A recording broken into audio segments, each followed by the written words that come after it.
Konting tiis na lang, Marie Chris. Kapag naipanganak na niya ang batang yan at nakuha na natin ang huling pirma sa titulo, wala na siyang kawala. We will send her to the province and Hacienda Ilustre will finally be ours. Hindi na natin kailangang magtago. Ang boses ni Luciano ay malamig, walang bahid ng pag-aalinlangan at tila isang talim na humihiwa sa katahimikan ng gabi. Ang bawat salita ay bumaon sa puso ni Federica na tila isang lason na dahan-dahang kumakalat sa kanyang mga ugat. Sa labas ng nakapinid na pinto ng lumang opisina ng kanyang ama, nakatayo si Feda. Hawak niya ang isang tray ng mainit pang kare-kare, ang paboritong putahe ni Luciano na 4 na oras niyang matyagang niluto para sa kanilang ika-7 anibersaryo. Ang kanyang 8 buwang tiyan ay mabigat bawat kumpas ng kanyang paghinga ay may kasamang hirap. Ngunit tiniis niya ang lahat ng ngalay at pagod para lamang bigyan ng espesyal na gabi ang asawa. Ang samyo ng mani at pag-uong na nagmumula sa tray ay tila naging amoy ng pagkabulok sa kanyang pang-amoy. Ang bawat sipa ng sanggol sa kanyang sinapupunan ay tila isang babala, isang marahas na paggising sa kanya mula sa isang mahabang panaginip. Naging kasing bigat ng tingga ang kanyang mga paa. Ang tray na kanyang hawak ay nagsimulang manginig ang tunog ng porsela ng pinggan na dahan-dahang tumatama sa bakal na tray ay tila kaba sa kanyang dibdib na hindi na mapatahimik. Ang kanyang mga palad ay agad na pinawisan ng malamig at ang hangin sa malawak na pasilyo ng hacienda ay tila nawala ng oxygen. Naramdaman ni Feda ang panunuyo ng kanyang lalamunan. Ang bawat laway na kanyang nilulunok ay tila may halong bubog na sumusugat sa kanyang kalooban. Bakit ang pag-ibig na aking itinanim at diniligan ng sakripisyo ay pilit nilang binubunot sa gitna ng aking kahinaan? Ito na ba ang kabayaran sa aking pagiging tapat na asawa at anak na? Balik lamang siya sa katinuan nang marinig ang tunog ng mga yabag ng sapatos na papalapit sa kanya mula sa likuran. Iyon ang marahas at autoridad na tunog ng bastun ni Doña Remedios. Federica, bakit ka nakatayo riyan sa dilim na parang tuod? Look at you! Pawis na pawis ka na naman. You look so mess. Nakakahiya sa mga bisitang darating bukas. Ang boses ng kanyang biyenan ay punong-puno ng pagkasuklam. Dahan-dahang humarap si Feli, pilit na itinatago ang panginginig ng kanyang mga kamay. Mano po, Mami? Hinahanap ko lang po si Luciano para sa dinner namin. Hindi siya tinulungan ng matanda sa mabigat na tray. Sa halip, tiningnan siya nito mula ulo hanggang paa nang may mapanuring mata. Huwag mo nang isturbohin ang anak ko. He's busy with the hacienda's expansion. Napakaklinging mo naman, Federica. Hindi ka na ba nasanay? Isipin mo na lang na kung hindi dahil sa pamilya namin, baka namumulubi ka na matapos mamatay ang tatay mo? Utang mo sa amin ang marangyang buhay na tinatamasa mo ngayon. Lumabas si Luciano mula sa silid, mabilis na inayos ang kanyang kurbata. Sa likuran niya sumilip si Marie Chris, ang matalik na kaibigan ni Feda, na may suot na mapanuyang niti habang inaayos ang nagusot na damit. "Hanyo, hiwe ka!" ni Luciano sa tonong tila walang nangyari. Lumapit siya at hinalikan si Feda sa noo. Ang halik na iyon ay naramdaman ni Feda na tila gapang ng isang uod sa kanyang balat. "You shouldn't be carrying heavy things. Baka mapano ang baby." "Marie Chris just helped me with some documents, right, Marie Chris?" "Yes, Feda. You know naman, business is business. Masyado ka lang sigurong stress sa pregnancy mo, kaya kung ano-ano ang naiisip mo, masiglang sagot ni Marie Chris." Ang boses ay puno ng pagkukunyari. Pilit na ang umiti si Feda, isang ngiting hindi umabot sa kanyang mga mata na punong-puno na ng magbabadyang baha.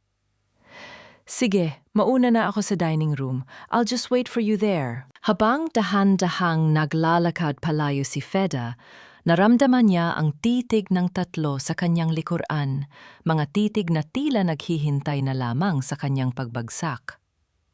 Pagdating sa kusina, lumingon siya sa baso ng gatas na inihanda ni Doña Remedios para sa kanya.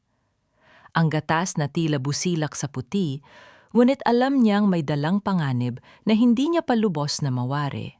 Humigpit ang kapit ni Feda sa kanyang tiyan. Ang sakit sa kanyang puso ay dahan-dahang napalitan ng isang malamig at matigas na determinasyon. Kung ang Hacienda Ilustre ang nais nilang nakawin, titiyakin niyang ang bawat butil ng lupa rito ay magiging saksi sa kanilang mabilisang pag-abo. Lumingon si Luciano sa kanya mula sa pinto, may hawak na maliit na tableta. "Hon, uminom ka muna ng vitamins mo. It's for the baby's safety. I want our heir to be strong." Inabot ni Feda, ang tableta ang kanyang mga mata ay nanatiling nakapako sa asawa. Ang katanungan sa kanyang isipan ay tila isang echo na ayaw tumigil. Sino sa atin ang unang bibigay sa laro ng kataksila na ito? Ang bawat sulok ng silid na dati ay puno ng halimuyak, ng mga bulaklak ng kape mula sa hacienda ay tila naging isang malamig na kabaong para kay Federica. Sa loob ng isang linggo matapos ang gabi ng kanilang anibersaryo, ang kanyang mundo ay lumiit. Mula sa pagiging reyna ng Hacienda Ilustre siya, ay naging isang bilanggo sa loob ng sarili niyang kwarto. Ang bawat hakbang niya ay binabantayan ng mga tauhan ni Doña Remedios at ang bawat hininga niya ay tila binibilang ng mga taong naghihintay na lamang sa kanyang pagbagsak. Nakatitig si Feda sa malawak na bintan na pinagmamastan ang mga trabahador sa labas na abala sa pag-aani. Doon sa ilalim ng malaking puno ng nara, nakita niya si Luciano at Maricris. Nagtatawanan ng dalawa habang hawak ng asawa ang bewang ng kanyang matalik na kaibigan. Ang hapdi sa kanyang dibdib ay mas matindi pa sa bigat ng kanyang dinadalang sanggol. Ang bawat tawa nila ay tila isang pako na ibinabaon sa kanyang katinuan. Bumukas ang pinto at pumasok si Luciano, may daladalang tray ng pagkain. Ang kanyang mukha ay balot ng wad na pag-aalala ang uri ng maskara na kabisadong-kabisado na ni Feda. Hindi ka na naman kumain ng lunch, baka mapano ang baby," malambot na sabi ni Luciano habang inilalapag ang tray sa bedside table. Lumapit siya at hinawakan ang kamay ni Feda. "I know you're stressed. Sabi ng doktor, postpartum depression daw ang nararamdaman mo kahit hindi ka pa nagluluwal. It's just your hormones, Feda. Huwag mo nang bigyan ng mali siya ang mga nakikita mo. Maricris is just helping me with the land titles. Postpartum depression. Luciano o baka namang katotohanang unti-unti niyo akong pinapatay habang buhay pa ako?" Ang mahinang sagot ni Feda. Ang kanyang boses ay tila isang tuyong dahon na hinipan ng hangin. Sandaling nag-iba ang timpla ng mukha ni Luciano. Ang kanyang mga mata ay nanliit bago muling nagsuot ng maskara ng pasensya. "You're delusional, hon. Mommy's right.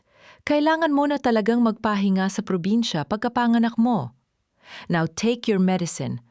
Ayokong maging mahina ang anak ko dahil sa katigasan ng ulo mo." Inabot ni Luciano ang maliit na puting tableta.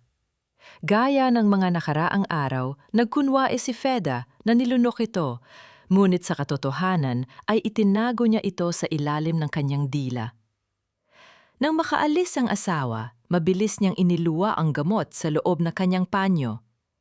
Ramdam niya ang panging inig ng kanyang mga daliri.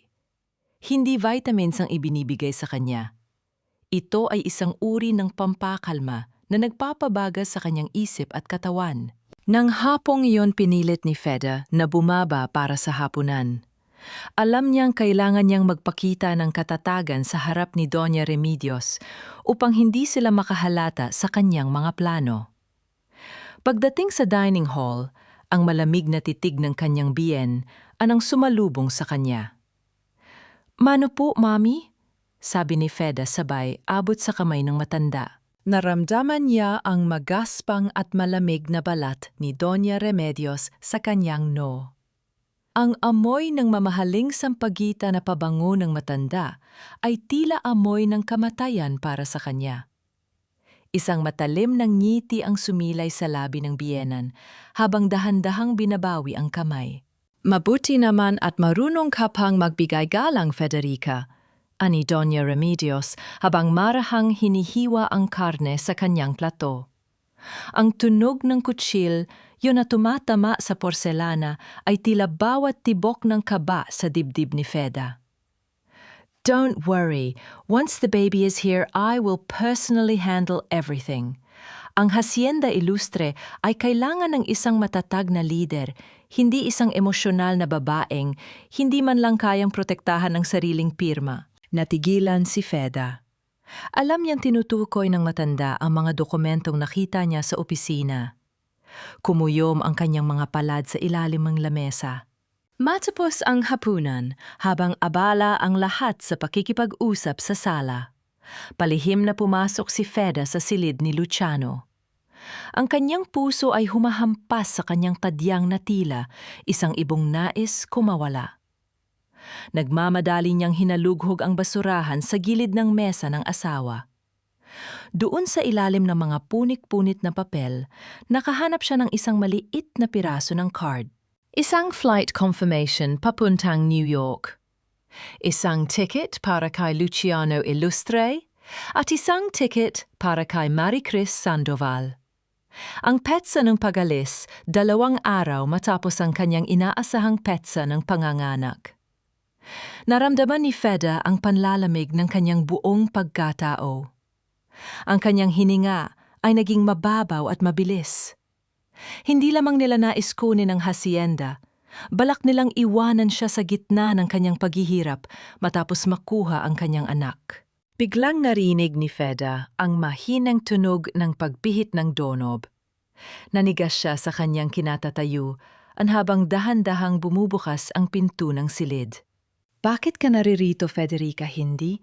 Ba't ang utos ko ay manatili ka sa iyong silid para makapagpahinga? Ang pakikialam sa mga gamit ng asawa mo ay hindi gawain ng isang matinong babae. Ang boses ni Doña Remedios ay tila isang malamig na hanging amihan na nagpapatayo ng balahibo ni Feda. Hindi si Luciano ang pumasok. Ang kanyang biyenan ang nakatayo sa hamba ng pinto. Ang kanyang mga mata ay tila 2 matalas na balisong na sumusuri sa bawat galaw ni Feda. Mabilis na itinago ni Feda ang flight confirmation sa kanyang bulsa, habang ang kanyang puso ay humahampas sa kanyang dibdib na tila isang tambol na naggangalit. Hinahanap ko lang po ang charger ng phone ko, Mommy. Ang nanginginig na palusot ni Feda. Yumuko siya pilit, na iniiwas ang kanyang paningin sa mapanuring titig ng matanda. Humakpang papasok ang matanda ang tunog ng kanyang bastun sa sahig. Nanara ay tila bawat segundo ng isang bumbang malapit ng sumabog. Charger o? Baka naman sinusubukan mong maging isang detective sa loob ng sarili mong pamamahay. Huwag kang maging matigas ang ulo, Federica. Ang bawat sulok ng Hacienda Ilustre ay sa amin na. Maging ang hangin na nilalanghap mo ay hiram mo lamang sa kabutihan ng aming pamilya.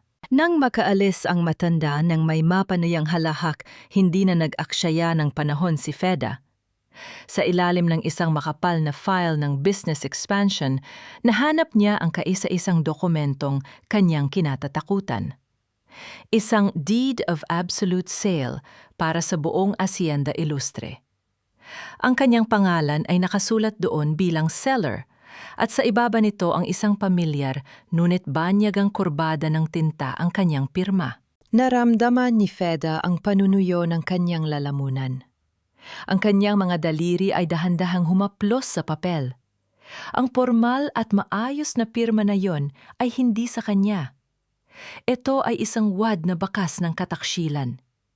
Ang lupang ito na diniligan ng pawis at dugo ng kanyang ama ay dahan-dahang kinukuha ng kanyang asawa sa pamamagitan ng isang kasinungalingan. Ito ang dahilan, bulong ni Feda sa kanyang sarili, habang ang kanyang mga luha ay nagsisimulang pumatak sa ibabaw ng peking dokumento. Ito ang dahilan kung bakit kailangan nila akong gawing inutil. Nagmamadali siyang lumabas ng silid, bit-bit ang dokumento. Kailangan niyang tumawag sa labas. Kailangan niyang humingi ng tulong sa kanyang ninong na isang retiradong hepe ng pulisya. Tinungo niya ang lumang telpono sa dulo ng pasilyo, malayo sa pandinig ng mga katulong. Inangat niya ang handset, ngunit sa halip na tono ng linya, ang tanging sumalubong sa kanya ay ang nakabibinging katahimikan. Sinundan niya ang kable ng telepon sa likod ng lamesa. Ang kanyang hininga ay huminto nang makitang ang dulo nito ay marahas na pinutol tila isang huling hantungan para sa kanyang tinig. "Naghahanap ka ba ng dial tone, hon?" Ang boses ni Luciano ay nanggaling sa kanyang likuran. Nakasandal ang asawa sa dingding, ang kanyang mukha ay madilim at walang bakas ng dating tamis. Ang kanyang mga kamay ay nakapamulsa habang ang kanyang titig ay nakapako sa dokumentong hawak ni Feda. "Luciano, bakit?" Ang tanging nasabi ni Feda, ang kanyang boses ay punong-puno ng pighati. "Ang Hacienda Ilustre ay pamana ni Papa sa akin, sa anak natin. Bakit mo ito ginagawa?" Dahan-dahang, lumapit si Luciano, ang kanyang mga yabag ay tila mga pako na ibinabaon sa katinuan ni Feda. "I'm just doing business, Feda. You wouldn't understand. Masyado kang emosyonal. At ang pirma na yan, it's just a formality. You should be happy, hun. After we sell this, we can live a better life in the US. No more dirt, no more farmers." Kasama si Marie Chris, ang matapang na tanong ni Feda habang pilit na tumatayo ng matuwid sa kabila ng kanyang mabigat na tiyan. Isang mabilis na pagbabago ang nakita ni Feda sa mga mata ni Luciano, isang kislap ng galit na hindi na nito itinago. Marahas niyang hinablot ang dokumento mula sa kamay ni Feda, ang lakas ng kanyang pagkakahawak ay nag-iwan ng pulang marka sa braso ng asawa. "Huwag mong subukan ang pasensya ko, Federica. Ang papel na ito ang magsisilbing kalayaan nating lahat. At ikaw? You'll just sign the rest of the papers tomorrow, whether you like it or not. Mummy's waiting. Better go back to your room before you regret it." Naiwan si Feda sa madilim na pasilyo yakap ang kanyang sariling tiyan habang nararamdaman ang mabilis na sipa ng kanyang anak. Ang bawat sulok ng mansyong kinalakihan niya ay tila nagiging mga rehas na bakal na unti-unti siyang dinudurog. Ang bawat hakbang ni Federica pabalik sa kanyang silid ay tila paglalakad sa ibabaw ng nagbabagang uling. Ang hapdi sa kanyang braso, kung saan bumaon ang mga daliri ni Luciano, ay tila isang nadnanaknak na sugat na hindi lamang sa balat, kundi hanggang sa kailaliman ng kanyang kaluluwa. Sa loob ng silid ang bawat gamit ay tila nang unghotya sa kanya ang mga mamahaling kurtina, ang malambot na kama, ang bawat dekorasyong binili gamit ang pera ng kanyang ama. Lahat ay nagmistulang mga piping saksi sa kanyang pagkalugmok. Dahan-dahan siyang naupo sa gilid ng kama, ang kanyang mga kamay ay dumiin sa kanyang tiyan, na tila pinoprotektahan ng anak sa bagsik ng mundong kanyang kinalalagyan. Ang kanyang paghinga ay mabigat at puno ng pait. Sa gitna ng katahimikan, narinig niya ang marahang pagbihit ng trangka ng pinto. Isang anino ang dahan-dahang pumasok, bitbit ang isang palanggana ng maligamgam na tubig at isang malinis na tuwalya. Iyon si Yaya Caring. Ang babaeng nagpalaki kay Feda simula nung sanggol pa siya, ang kaisa-isang tao sa loob ng Hacienda Ilustre na hindi nabili ng salapi ni Doña Remedios. Ang kanyang mukha ay isang mapa ng mga kulubot na dala ng panahon, ngunit ang kanyang mga mata ay nananatiling dalisay sa pagmamahal. "Ma'am Feda, let me help you." Mahinang bulong ni Yaya Caring habang lumuluhod sa harap ni Federica. Ang kanyang boses ay tila isang oyayi na nagpatahimik sa naggangalit na bagyo sa dibdib ni Feda. Nang maramdaman ni Feda ang magaspang, ngunit mainit na palad ng Yaya sa kanyang kamay, tila bumigay ang lahat ng pader na kanyang itinayo. Isinubsob niya ang kanyang mukha sa balikat ni Yaya Caring at humagulgol ng walang tunog. Ang bawat hikbi ay puno ng pighati. Ang bawat luha ay tila dinidiligan ang tuyong lupa ng kanyang pag-asa.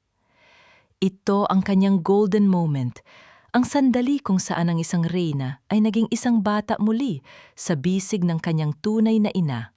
"Yaya, why are they doing this to me? Everything I have is for our baby, but Luciano and Marie Chris, they want to take everything away." Ang pabulong na hiyaw ni Feda, ang kanyang boses ay basag sa gitna ng pagtangis. Hush na anak, I know everything. I saw how they treat you, ani Yaya. Caring habang hinahaplos ang buhok ni Feda. Hindi sila mananatiling panalo. Ang katarungan ay parang binhi dahan-dahang tumutubo sa dilim hanggang sa muling sumikat ang araw. Mabilis na lumingon si Yaya Caring sa pinto upang masigurong walang nakikinig. Mula sa bulsa ng kanyang suot na apron, inilabas niya ang isang maliit at lumang keypad-style na cellphone. Ito ay gasgas na at kupasang kulay, ngunit sa mga mata ni Feda, ito ay tila isang kumikinang na sandata. "This is my old phone, ma'am. It's not fancy but it works. I hid a SIM card inside that is registered in my name. Use this to call for help." Bulong ng matanda habang idinidikit ang kagamitan sa palad ni Feda. "Itago niyo po ito sa ilalim ng kutson. Do not let anyone see it, especially Marie Chris." Naramdaman ni Feda ang muling pagtibok ng kanyang puso ng may kasiguraduhan. Sa gitna ng kadilimang ibinalot sa kanya ni Luciano at Doña Remedios, may isang munting liwanag na nagmula sa katapatan ng isang lingkod. "Thank you, Yaya. You don't know how much this means to me." Ngunit sa kalagitnaan ng kanilang lihim na pag-uusap ang pinto ay dahan-dahang bumukas ng walang anumang babala. Ang liwanag mula sa pasilyo ay tumama sa sahig na lumilika ng isang mahabang anino na dahan-dahang pumasok sa loob. Nakatayo sa bukana ng pinto si Marie Chris. Ang kanyang mukha ay balot ng isang nakapanindig balahibong ngiti habang nakahalukip-kip. Ang kanyang mga mata ay direktang nakatitig sa kamay ni Feda na pilit itinatago ang cellphone sa ilalim ng kumot. "Ang aga naman yata ng drama session nyo rito," ani Marie Chris. Ang boses ay punong-puno ng pangungutya. "Feda, I hope you're not planning anything stupid. Alam mo naman stress is bad for the baby, and secrets are bad for your health." Naramdaman ni Feda ang panlalamig ng kanyang mga paa habang ang titig ni Marie Chris ay tila humuhukay sa bawat lihim na kanyang itinatago. "Kainin mo ito, Federica. Huwag mong hintayin na ako pa ang magsubo sa iyo ng marahas. Ang bawat pagtanggi mo ay isang insult o sa pag-aalagang ibinibigay namin sa iyo." Ang tinig ni Doña Remedios ay tila isang hatol ng kamatayan na umalingaw-ngaw sa malawak na hapagkainan ng mansyon. Sa harap ni Feda ay isang mangkok ng mainit na sabaw, ngunit ang amoy nito ay hindi nagmumula sa mga sariwang gulay ng Hacienda Ilustre. May isang kakaibang anghang at amoy gamot na humahalo sa singaw nito, isang halimuyak na nagpapakaba sa bawat hibla ng pagkatao ni Feda. Nakatayo sa tabi niya si Luciano, ang mga kamay ay nakapatong sa kanyang balikat, isang haplos na dati ay nagbibigay ng init, ngunit ngayon ay tila malamig na gapang ng isang ahas. Sa kabilang dako naman ay si Marie Chris, na matapos ang muntikang pagkakahuli sa cellphone kanina, ay mas lalong naging mapanuri ang mga mata. Nakang-isi ang kanyang dating kaibigan habang marahang humihigop ng alak, tila nanonood ng isang palabas kung saan si Feda ang biktima. Naramdaman ni Feda ang panunuyo ng kanyang lalamunan. Ang kanyang tiyan ay kumukutitap sa kaba at ang sanggol sa loob ay tila nagpupumigla at sumisipa ng malakas na para bang sumasabay sa takot ng kanyang ina. Tumingin si Feda sa kanyang asawa, pilit na naghahanap ng kahit katiting na habag, ngunit ang nakita niya lamang sa mga mata ni Luciano ay ang pagkainip at ang pagnanais na matapos na ang lahat. "Bakit ang mga taong pinangakuan kong mamahalin habang buhay ang siya palang naghahanda ng aking huling hapunan? Ito na ba ang halaga ng lupang aking minana, ang ituring na balakid sa sarili kong tahanan?" "Han, eat it," sabi ni Mommy. "Special herbs ang nilagay dyan para lumakas ka bago ang delivery."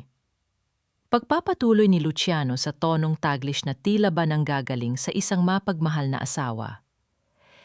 "You've been so weak lately. Ayaw nating mapahamak ang hair ng hacienda, di ba?" Dahan-dahang itinaas ni Feda ang kutsara. Ang panginginig ng kanyang mga daliri ay hindi niya na maitago. Alam niya ang mga herbs na tinutukoy ni Doña Remedios. Naalala niya ang mga kwento ni Yaya Karing tungkol sa mga halamang ginagamit sa probinsya upang pabilisin ang panganganak kahit hindi pa oras, isang paraan na mapanganib, at madalas ay nagreresulta sa komplikasyon para sa ina. Hindi po ako nagugutom, Mami, pabulong na, sabi ni Feda. Baka pwedeng mamaya na lang. Ang tunog ng marahas na paglapag ng baso ni Doña Remedios sa lamesa ay tila isang putok ng baril sa katahimikan. Wala kang karapatang tumanggi sa pamamhay na ito, Luciano, pagsabihan mo ang asawa mo. Hindi ko palalakihin ang apo ko sa isang inang, walang disiplina. Hinawakan ni Luciano ang panga ni Feda at pilit na iniharap sa kanya. Ang higpit ng kanyang pagkakahawak ay nag-iwan ng hapdi sa balat ni Feda. Feda, don't make this hard for us. Just one bowl and then you can sleep. Be a good girl. Sa gitna ng desperasyon, nakita ni Feda si Yaya Karing sa pintuan ng kusina. Ang matanda ay bahagyang umiling isang babala, lawag itong lunukin. Mabilis na nag-isip si Feda. Kunyari ay nadulas ang kanyang kamay at tumama sa mangkok. Ang tunog ng pagbagsak ng porselana sa sahig ay sinunda ng pagkalat ng madilim at malapot na sabaw sa puting tiles. Ay, sorry, ang sakit kasi bigla ng kamay ko sigaw. Ni Feda pilit na ginagawang emosyonal ang kanyang boses. You clumsy fool! Hiyaw ni Marie Chris na hindi na. Napigilan ang kanyang tunay na ugali. Mommy spent hours preparing that.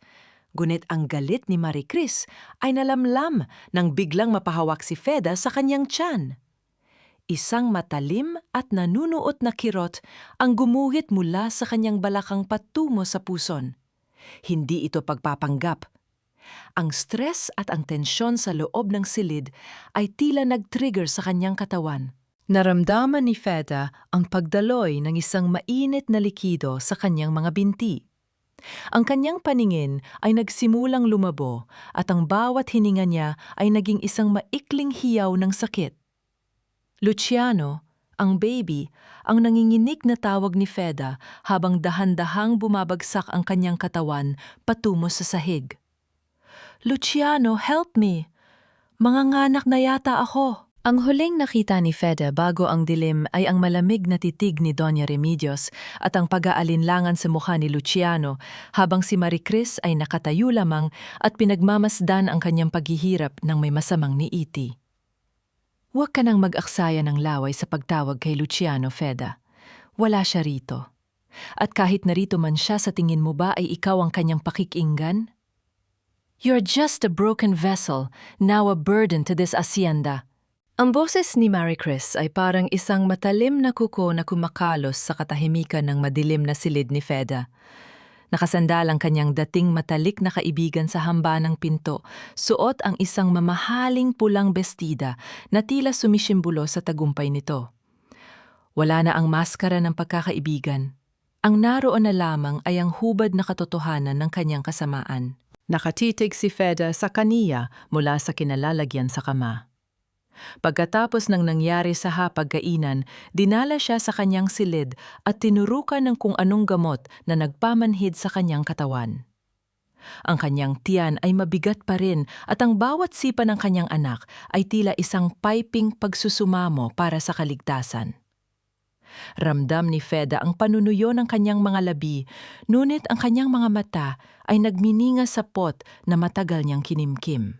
Marie Chris, paano mo nagawa ito? Ang mahinang tanong ni Feda, ang kanyang tinig ay tila galing sa ilalim ng lupa. Pinagkatiwalaan kita.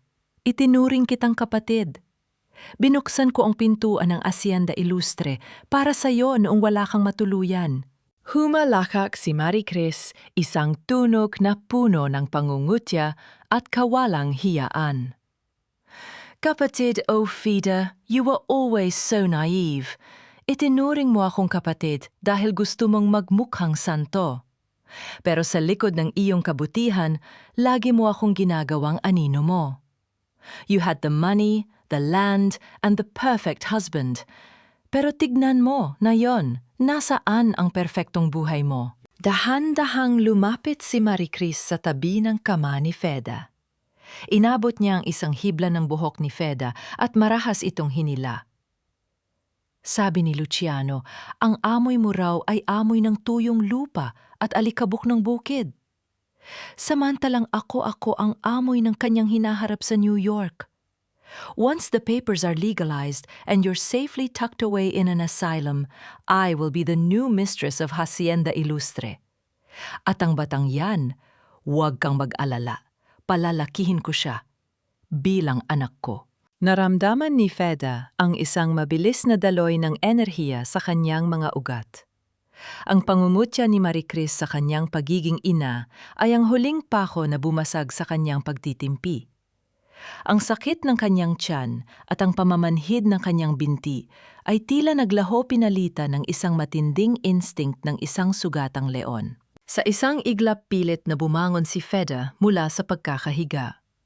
Bago pa man makaiwas si Maricris, isang malakas na tunog ng pagtama ng palad ni Feda sa pisingin nito ang umalingaw-ngaw sa buong silid. Ang lakas sampal ay naging sanhi ng pagkakalingon ng ulo ni Maricris sa kabilang panig. Ang kanyang mapuputing balat ay agad na nagkaroon ng pulang marka at ang kanyang mga mata ay nanlaki sa tindi ng gulat. Hindi niya inakalang ang isang inutil at hinaing na Feda ay may natitira pang lakas para lumaban. Hinding-hindi mo hahawakan ang anak ko, Maricris! Ang boses ni Feda ay hindi na mahina. Ito ay naging kasing tatag ng matatandang puno sa hacienda. Ang bawat patak ng dugo ko na nananalaytay sa batang ito ay isinusumpa ang iyong pangalan. Maari niyo akong ikulong, maari niyo akong lasunin. Nunist, ang Hacienda Ilustre ay hinding-hindi luluhod sa isang katulad mong basura. Nanginginig ang buong katawan ni Maricris sa galit. You dare to touch me! Akma niyang sasabunutan si Feda nang biglang marinig ang boses ni Doña Remedios mula sa pasilyo. Maricris, Luciano is calling you. May problema sa mga investors. Mabilis na inayos ni Maricris ang kanyang buhok. Ngunit ang kanyang mga mata ay nanatiling nakapako kay Feda nang may balot ng banta. Matapang ka pa ngayon, Feda. Pero tignan natin kung hanggang saan ang tapang mo kapag dinala ka na namin sa lugar kung saan walang makakarinig sa iyong mga hiyaw. Nang lumabas si Maricris at isinara ang pinto nang marahas muling bumagsak si Feda sa kama, hingal na hingal. Nulit sa ilalim ng kanyang unan, naramdaman niya ang matigas na bagay na ibinigay ni Yaya Karing, ang kaisa-isang sandata na magdurugtong sa kanya sa labas ng mansyong ito. Sino ang mga taong dapat niyang tawagan at sapat ba ang kanyang lakas para makaligtas bago tuluyang dumating ang kanyang oras ng panganganak? Huwag kang matakot, Federica. Dito sa loob ng aking opisina ang batas. Ang magsisilbing kalasag mo laban sa kawalang katarungan. Hindi ko hahayang tapakan ng kahit sino ang danggal mo, lalo na ang mga taong nais magnakaw ng iyong kinabukasan. Ang mga salitang iyon ni Ate Divina ay tila isang malamig na tubig na nagpalamig sa nag-aapoy na puso ni Feda. Nakaupo sila sa loob ng isang maliit at tagong opisina sa bayan, malayo sa mapanuring mga mata ng mga tauhan ni Doña Remedios. Sa tulong ni Yaya Karing, nagawa ni Feda na makalusot sa likod ng Hacienda Ilustre. Sa gitna ng madaling araw, bit-bit ang lahat ng lakas na natitira sa kanyang katawan at ang mabigat na pasanin ng kanyang pagbubuntis. Tumingin si Feda sa abogada. Si Ate Divina ay isang babaeng nasa kanyang huling bahagi ng 50, may maamong muka at mga matang, tila puno ng pag-unawa. Ang kanyang boses ay mahinahon, ang bawat salita ay may bigat ng awtoridad na nagbigay kay Feda ng isang munting pag-asa, isang damdamin na akala niya ay tuluyan ng namatay sa loob ng mansyon. Attorney hawak ni Luciano ang mga peking dokumento. Balak nilang ibenta ang Hacienda Ilustre at itapon ako sa kung saang pasilidad pagkapanganak ko, ang nanginginig na sumbong ni Feda habang pilit na hinahawakan ang kanyang tiyan. Kailangan ko pong protektahan ang anak ko. Siya na lang ang natitira sa akin mula sa pangarap ng mga magulang ko. Hinawakan ni Divina ang kamay ni Feda. Ang haplos nito ay tila kalinga ng isang ina. I've handled cases like this before, Feda. Wealthy families think they are above the law, but justice has a way of finding its mark. Gagawan natin ito ng paraan. Just give me all the details and I will start filing the restraining order and the criminal complaint for falsification of documents. Naramdaman ni Feda ang pag-init ng kanyang mga mata. Sa loob ng mahabang panahon ito, ang unang pagkakataon na may isang taong naniwala sa kanya nang walang hinihinging kapalit. Isang golden moment ng katahimikan ng namayani sa silid habang pinagmamasdan ni Feda ang mga sertipikong nakasabit sa dingding ng opisina, mga patunay ng kagalingan at integridad ng babaeng nasa harap niya. Salamat po, attorney. Kayo na lang po ang pag-asa ko, bulong ni Feda. Ngunit sa gitna ng kanilang usapan, tumunog ang telepono ni Ate Divina. Excuse me for a moment, Hiha. Mahalagang tawag lang ito, ani ng abogada. Bago dahan-dahang tumayo at naglakad patungo sa bintana. Habang naghihintay, dinala ni Feda ang kanyang paningin sa ibabaw ng malawak na mesang nara ni Divina. Sa tabi ng isang makapal na libro ng batas, may isang maliit na picture frame na nakaharap sa kabilang direksyon. Dahil sa kuryosidad at sa kaba na tila laging nakabuntot sa kanya dahan-dahang, iniurong ni Feda ang kanyang upuan at inabot ang frame upang silipin ang larawan. Naramdaman ni Feda ang biglang paghinto ng tibok ng kanyang puso. Ang hangin sa loob ng naka-aircon na silid ay tila naging kasing init ng apoy. Sa loob ng frame ay isang larawan ng isang batang babae na nakasuot ng graduation toga at sa tabi nito ay si Ate Divina na nakangiti ng malapad. Ang bata sa larawan ay pamilyar, masyadong pamilyar. Ang hubog ng mga mata, ang kurba ng mga labi, at ang mapanuyang kislap ng paningin na kailanman ay hindi nagbago sa paglipas ng mga taon. Iyon si Marie Chris, ang kanyang matalik na kaibigan, ang babaeng sumisira sa kanyang buhay. Naramdaman ni Feda ang panlalamig ng kanyang mga daliri hanggang sa kanyang mga paa. Ang bawat hibla ng kanyang pagkatao ay nagsimulang manginig sa diring-diri at takot. Ang babaeng kanyang pinagkakatiwalaan, ang abogadang inakala niyang kanyang tagapagligtas ay walang iba, kundi ang ina ng kaisa-isang babaeng nais kumuha ng lahat mula sa kanya. Dahan-dahang lumingon si Ate Divina mula sa bintana. Ang kanyang muka ay muling nagsuot ng maamong maskara. Ngunit sa mga mata ni Feda, ang maskarang yon ay tila unti-unti nang natutunaw upang ilantad ang isang demonyo. Is there anything wrong, Feda? Tanong ni Divina ang kanyang boses ay nananatiling mahinahon, ngunit mayroon na ngayong talim na hindi napansin ni Feda kanina. You look pale. Are you having another contraction? Nabitawan ni Feda ang picture frame sa ibabaw ng mesa. Ang tunog ng pagtama ng kahoy sa kahoy ay tila isang huling hantungan ng kanyang tiwala. Nakatitig siya sa abogada at sa kanyang isipan, ang boses ni Marie Chris ay paulit-ulit na umaalingaw-naw. Once the papers are legalized, we will be free. Sino pa ang matitira para sa akin sa mundong? Ang bawat ngiti ay may katapat na lason sa likuran. At paano ako makakatakas sa lungga ng leon kung ang mismong daan palabas ay sila rin ang gumawa everything? Ang kaniyang puso ay tila isang ibong nakulong sa pagitan ng mga daliri ng isang mga ngaso, pumipiglas nagpupumilit huminga. Nuwit bawat galaw ay lalong nagpapadiin sa kuko ng panganib. Nakatitig si Federica sa larawan ni Marie Chris. Ang kaniyang paningin ay lumalamlam sa tindi ng pagkahilo. Ang amoy ng opisina na kanina ay tila amoy ng kaligtasan ay biglang naging amoy ng isang kabaong na dahan-dahang isinasara.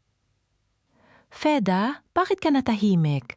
Ayos ka lang ba talaga? Ang boses ni Ate Divina ay muling lumapit kasing lambot ng seda. Ngunit na yon ay nararamdaman ni Feda ang talim sa bawat pantig nito.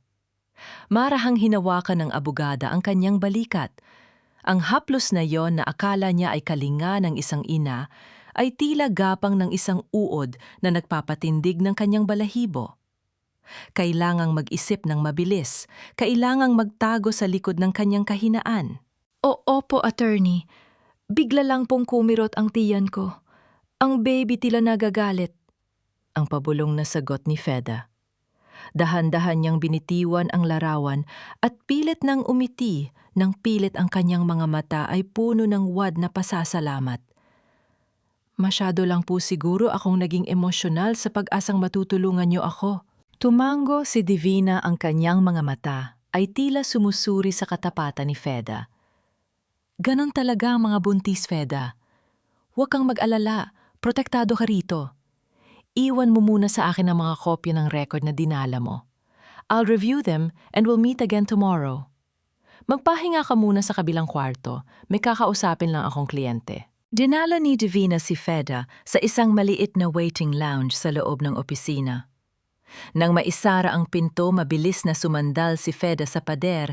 Ang kanyang buong katawan ay nanginginig sa diring-diri. Ngunit sa halip na maupo, idinikit niya ang kanyang tainga sa manipis na pader na naghihiwalay sa kanya at sa opisina ni Divina. Narinig niya ang tunog ng pagbukas ng pinto sa labas at ang pamilyar na yabag ng mga takong na tila sumasayaw sa sahig. Mami, nandito na ba ang tangang iyon? Isinurrender na ba niya ang lahat ng ebidensya? Ang boses ni Marie Chris ay pumunit sa katahimikan. Wala na ang malambot na tono nito.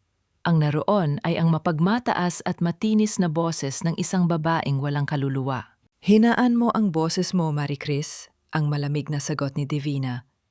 Nasa kabilang kwarto lang siya. At oo, nakuha ko na ang tiwala niya. Akala niya talagaya ko ang kanyang tagapagligtas. Napakadaling paikuti ng isang babaeng desperado para sa kanyang anak. Narinig ni Feda ang mahinang halahak ng mag-ina. Ang tunog na iyon ay tila mga karayom na isa-isang itinutusok sa kanyang puso. Good job, ma'am. Sabi ni Luciano, hindi na siya makapaghintay na maalis si Feda sa hacienda. Patuloy ni Marie Chris. Kailan natin ilalabas ang medical certificate? Luciano already talked to the doctor at the private sanitarium. Ang kailangan na lang ay ang pirma mo bilang legal counsel na nagsasabing mentally unstable siya dahil sa kanyang postpartum psychosis, kuno? Bukas na bukas din, Marie Chris. Pagkatapos niyang mapirmahan ang huling waiver, itutuloy na natin ang petition for guardianship. Declared incompetent and mentally unstable, hinding-hindi na niya makikita ang liwanag ng araw at lalong hindi na niya mahahawakan ang kahit isang sentimo ng Hacienda Ilustre. Magiging legal ang lahat ng atin. Nanlamig ang mga paa ni Feda. Ang balak ng mga ito ay hindi lamang nakawin ang kanyang ari-arian. Balak nilang burahin ang kanyang katinuan at pagkatao. Ang kanyang bawat hininga ay tila may halong lason, ngunit sa gitna ng kanyang pighati, isang matalim na liwanag ang sumilay sa kanyang mga mata. Inilabas niya ang kanyang keypad phone mula sa ilalim ng kanyang damit. Pinindot niya ang record button. Ang bawat salita ng mag-ina, ang bawat plano ng kanilang kasamaan ay dahan-dahang naitala sa loob ng maliit na aparato. Bakit ang mundong ito ay mapaglaro? Ang taong inakala mong anghel ay siya palang reyna ng mga anino. Ngunit hindi nila alam ang isang inang sugatan ay mas mapanganib kaysa sa kahit anong leon. Dahan-dahang, lumayo si Feda sa pader nang marinig ang pagpihit ng doorknob patungo sa kinaroroonan niya. Mabilis niyang itinago ang cellphone at nagkunwaring natutulog sa sofa, ang kanyang kamay ay nakahawak sa kanyang tiyan. Pumasok si Ate Divina at tiningnan ang tila mahimbing na natutulog na biktima. Ang kislap ng tagumpay sa mga mata ng abogada ay tila isang babala ng paparating na unos. Sino ang susunod na iiyak kapag ang bitag na inihandaan nyo ay ako na ang humahawak ng mitsa? Isipin mo naman ang lahat ng isinakripisyo ko para sa pamilya mo, Feda. Utang mo sa akin ang bawat hininga ng dangal na natitira sa pangalan ng tatay mo nung mamatay siya at iwan kayong baon sa utang. Huwag mo namang suklian ang kabutihan ko ng ganitong paghihinala. Ang boses ni Luciano ay malambot punong-puno ng wad na pagsisisi habang dahan-dahan niyang hinihiwa ang piraso ng steak sa plato ni Federica. Nakaupo sila sa mahabang hapagkainan ng mansyon sa ilalim ng dambuhalang kristal na chandelier na nagbibigay ng mapanlinlang na ningning sa bawat sulok. Ang bawat kumpas ng kamay ni Luciano ay tila isang sayaw ng isang bihasang aktor, pilit na ibinabalik ang imahe ng isang mapagmahal na asawa. Federica felt a cold shiver crawl up her spine. Ang bawat salita ni Luciano ay tila isang malapot na lason na pilit ibinubuhos sa kanyang pandinig. Tiningnan niya ang kanyang asawa, ang lalaking minahal niya nang higit sa kanyang sarili, ang lalaking akala niya ay katuwang niya sa pagbuo ng pangarap. Ngunit na yon, ang nakikita niya lamang ay isang estrangerong may matamis na dila, ngunit may pusong kasing itim ng uling. Luciano, ang Hacienda Ilustre ay hindi lamang basta lupa. Ito ang kaluluwa ni Papa, ang mahinang tugon ni Feda. Pinilit niyang panatilihing matatag ang kanyang tinig, kahit na ang kanyang buong katawan ay nanginginig sa diring-diri. I know, Hono, kaya nga ginagawa ko ito, di ba? Para hindi tayo makuha ng mga creditors, ani Luciano, sabay hawak sa kanyang kamay. Look, I talked to Ate Divina. Sabi niya it's better if we sign these temporary waiver papers. It's just for the protection of our baby's assets para kapag nanganak ka na, everything is secure. Huwag ka nang maging ungrateful, Feda. Remember, I stayed when everyone else left you. Naramdaman ni Feda ang panunuyo ng kanyang lalamunan. Ang konseptong utang na loob ay tila isang mabigat na kadena na paulit-ulit na ibinibitay ni Luciano sa kanyang leeg. Iyon ang kanyang paboritong sandata, ang ipamukha kay Feda na siya ay walang halaga kung wala ito. Ang bawat haplos ni Luciano sa kanyang kamay ay tila gapang ng isang uod na nagpapatindig ng kanyang balahibo. Hon, are you listening? Masyado kang distracted lately. Is it the pregnancy? O baka naman nakikinig ka sa mga sulso ni Yaya Caring? Ang boses ni Luciano ay biglang naging matalas, may bahid ng babala. Mommy is getting impatient. She wants us to be a happy family again before the big event next week. Anong event, Luciano? Tanong ni Feda, pilit na iniiwas ang kanyang paningin. Isang mapanuyang ngiti ang sumilay sa labi ni Luciano. Ang grand launch ng Ilustre Estates. I've already closed the deal with the international buyers. And Marie-Chris, she'll be handling the PR. She's very good at making things look perfect right. Naramdaman ni Feda ang pag-akyat ng asido sa kanyang sikmura. Ang kanyang asawa ay hindi lamang nakikiapid. Ipinagmamalaki pa nito ang kanyang kabit sa loob mismo ng kanyang pamamahay. Ang hapunan na ito ay hindi para sa kanya. Ito ay isang interogasyon, isang paraan upang masigurong nananatili siyang sunod-sunuran. Siguro nga ay, kailangan ko lang ng pahinga, Luciano. Pipirmahan ko ang anumang kailangan nyo, huwag nyo lang akong stress. Para sa baby. Ang pagsisinungaling ni Feda, ang kanyang unang hakbang sa mundong puno ng pagkukunyari. Nagliwanag ang mukha ni Luciano. Inabot niya ang isang makapal na folder mula sa kanyang attaché case at inilapag sa lamesa. Good! Sabi ko na nga ba, you're a smart woman? Here, pirmahan mo na itong power of attorney and the guardianship clause. It says here na if ever something happens to you during childbirth, God forbid of course, Mommy and I will have full control of everything, including the baby's custody. Napatigil ang paghinga ni Federica. Ang bawat hibla ng kanyang pagkatao ay sumisigaw ng panganib. Hindi lamang Hacienda Ilustre ang balak nilang kunin. Balak din nilang ipagkait sa kanya ang kaisa-isang nilalang na nagbibigay sa kanya ng dahilan upang mabuhay. Dahan-dahang kinuha ni Feda ang pluma. Ngunit sa kanyang isipan, ang bawat salita na mag-inang Divina at Marie-Chris sa opisina ay tila mga tambol na nagnangalit. Declared incompetent and mentally unstable. Bago pa man maidampi ni Feda ang panulat sa papel, isang malakas na tunog ng basag na porselana. Ang narinig mula sa kusina, kasunod ang isang mahinang hiyaw ng sakit mula kay Yaya Karing. Ano na naman yan? Bulyaw ni Luciano, mabilis na tumayo at naglakad patungo sa kusina. Nang maiwang mag-isa, mabilis na binuklat ni Feda ang folder. Ang kanyang paningin ay nakapako sa huling pahina. Hindi lamang guardianship clause ang naroon, may isang maliit na insert, isang dokumento ng pag-amin na siya ay dumaranas ng matinding mental breakdown at kusang isinusuko ang kanyang katinuan. Nanginginig ang mga daliri ni Feda habang kinukuha niya ang kanyang keypad phone upang videohan ang bawat pahina.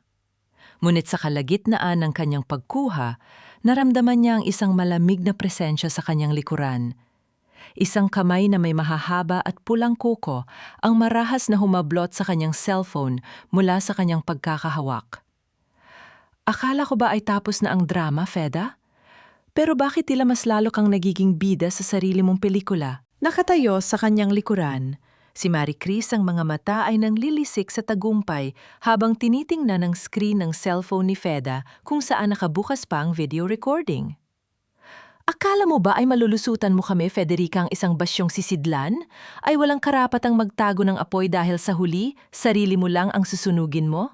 Ang boses ni Marie Chris ay parang bulong ng isang demonyo habang mahigpit niyang hawak ang keypad phone ni Feda. Ang kanyang mga kuko ay tila baon sa balat ng maliit na kagamitan, handang durugin ang huling pag-asa ng kanyang dating kaibigan. Ngunit sa halip na makakita ng takot, sinalubong siya ni Feda ng isang titig na kasing lamig ng semento. Isumbong mo ako kay Luciano, Marie Chris, ang mahinang hamon ni Feda. Ang kanyang boses ay may kakaibang bagsak na tila hindi nanggagaling sa isang babaeng naghihingalo. Pero bago mo magawa yan, itanong mo muna sa mami mong abogada kung handa ba siyang mawala ng lisensya kapag nalaman ng publiko na ang kanyang anak ay nakikipagsabwatan sa pagnanakaw ng lupa ng isang buntis. Ang video na yan, naka-auto-upload na yan sa cloud storage na hawak ng isang taong hindi nyo kilala. Natigilan si Marie Chris. Ang kislap ng tagumpay sa kanyang mga mata ay panandaliang nalamlam ng pag-aalinlangan. Eksaktong pumasok si Luciano mula sa kusina pawis na pawis at mukhang yamot dahil sa abalang idinulot ni Yaya Karing. "What is happening here?" tanong ni Luciano ang kanyang mapanuring. Tingin ay palipat-lipat sa dalawang babae. "Nothing, hon." Mabilis na sagot ni Marie Chris, sabay tago ng cellphone sa kanyang likuran. Ngumiti siya ng pilit kay Feda. "Feda was just telling me how much she appreciates your protection. Diba, Feda?" Tumango si Feda, pilit na nilunok ang diring-diri sa kanyang dibdib. "Opo, Luciano. Gusto ko na lang magpahinga sa kwarto." Nang makabalik sa kanyang silid, naramdaman ni Feda ang panghihina ng kanyang mga tuhod. Ngunit wala na siyang oras para umiyak. Sa tulong ni Yaya Karing na nagkunwaring naglilinis ng pasilyo, palihim na lumabas si Feda patungo sa balkona. Dahan-dahang bumaba sa hagdanang kawayan na sadyang inihanda ng mga trabahador para sa kanya.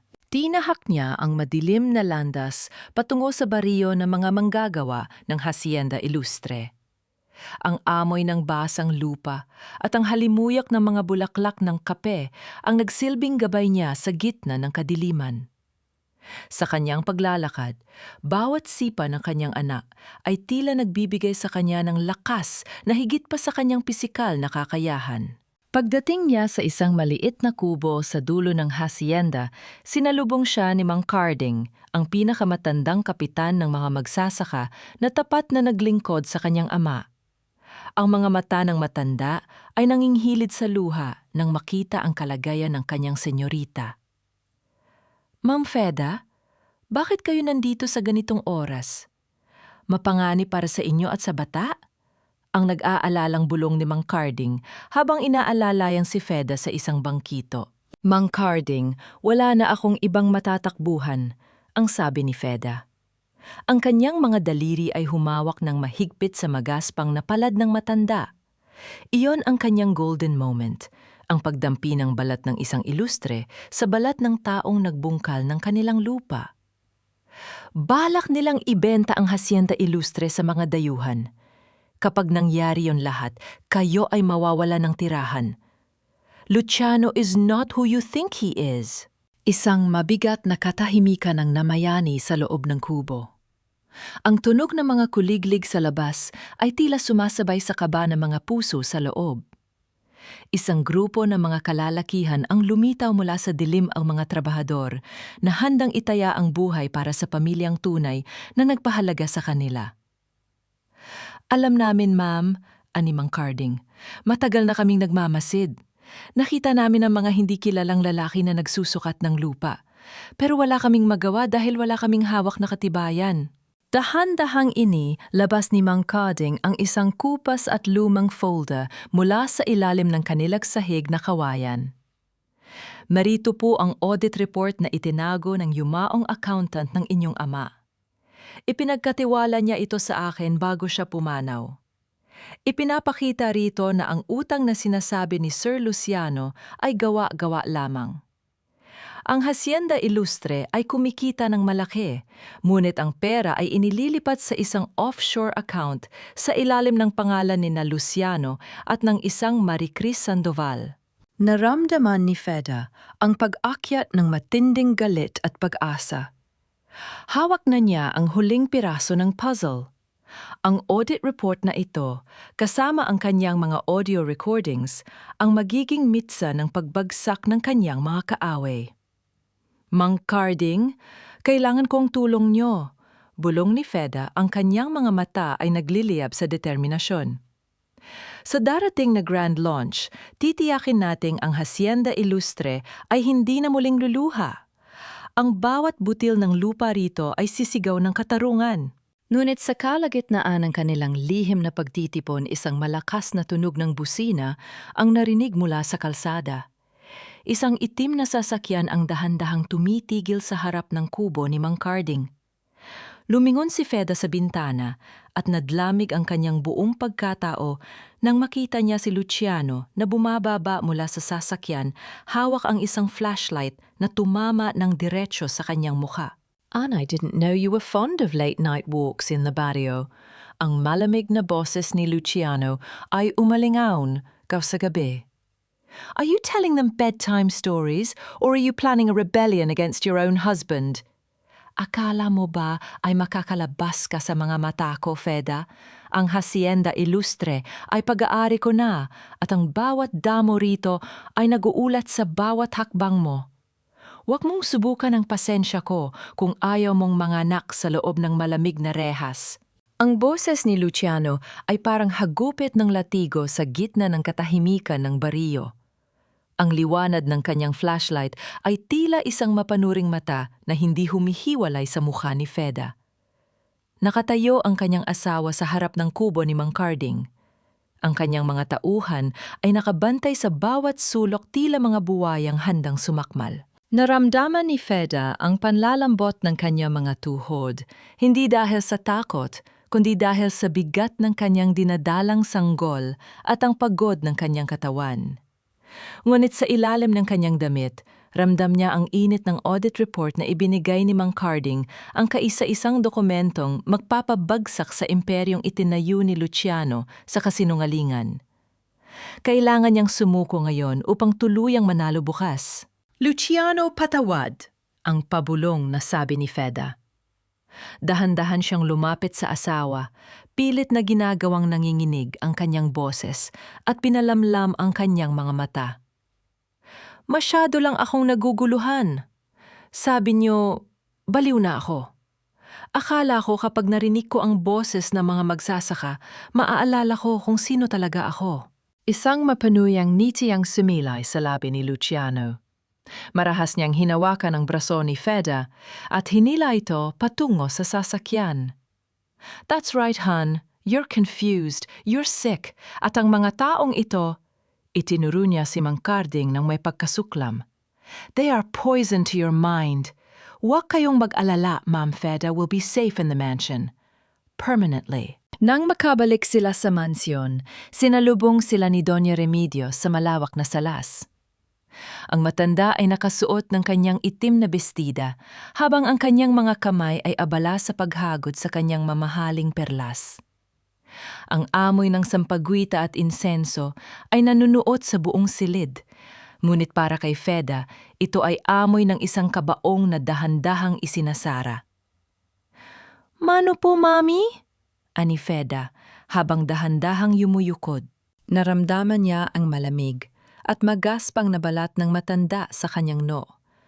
Ang bawat segundo ng pagdampinyon ay tila pag-inom ng lason. "Mabuti naman at natauhahan ka na, Federica," ang malamig na sabi ni Doña Remedios. "Bukod sa iyong kondisyon, kailangan nating ipakita sa mga investors na ang Hacienda Ilustre ay nasa mabuting kamay. Sa susunod na linggo, ang grand launch. You will be there, suot ang bestidang inihanda ko. You will smile, you will be the perfect wife, and you will sign the final transfer. Do you understand?" "Opo, Mami. Gagawin ko po ang lahat ng gusto nyo. Huwag nyo lang pong ilalayo ang anak ko sa akin." Ang pagsusumamo ni Feda, isang perpektong pagganap ng isang babaeng tuluyan ng nawala ng pag-asa. Inyakyat siya ni Luciano sa kanyang silid at muling nilock ang pinto mula sa labas. Ang tunog ng pagpihit ng susi ay tila isang huling hantungan ng kanyang kalayaan. Ngunit nang makasiguro si Feda na wala nang nakikinigdahan, dahan siyang tumayo mula sa pagkakahiga. Inilabas niya ang audit report at ang recorder.